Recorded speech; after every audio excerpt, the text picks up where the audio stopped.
Илтен авылында үзенә генә хас йолаларны, гореф-гадәтләрне саклап яшәүче керәшен халкы яши. Петров бәйрәме үткәрә. Петров ул җыр, моң, чәчәк бәйрәме. Петров җитте, җәй бетте диләр керәшеннәр. Кошлар сайраудан туктый. Бер көн җыйган чәчәк төнәтмәсе барлык чирләрдән җиңә. Керәшен халкы эш сөючән, бакчада барлык яшелчәләрне үстерә.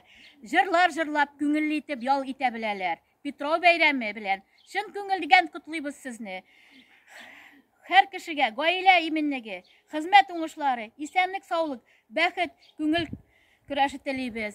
Сезне Илтәнем фольклор коллективы котлап җыр җырлый.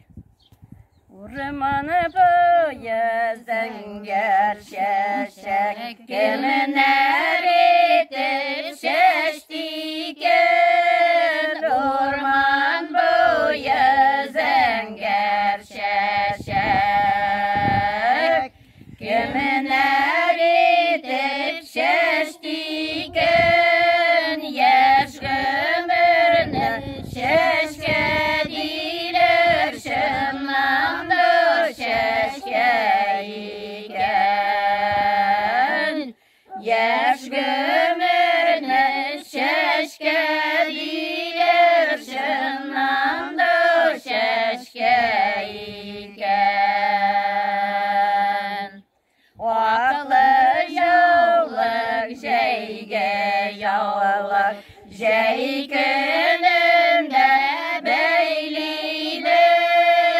Аклы яулык җәйгә яулык, җәй көнендә бәйлибез.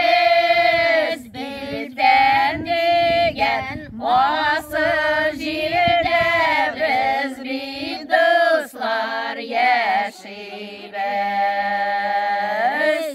Илтән дигән асыл җирдә без бит дуслар яшибез.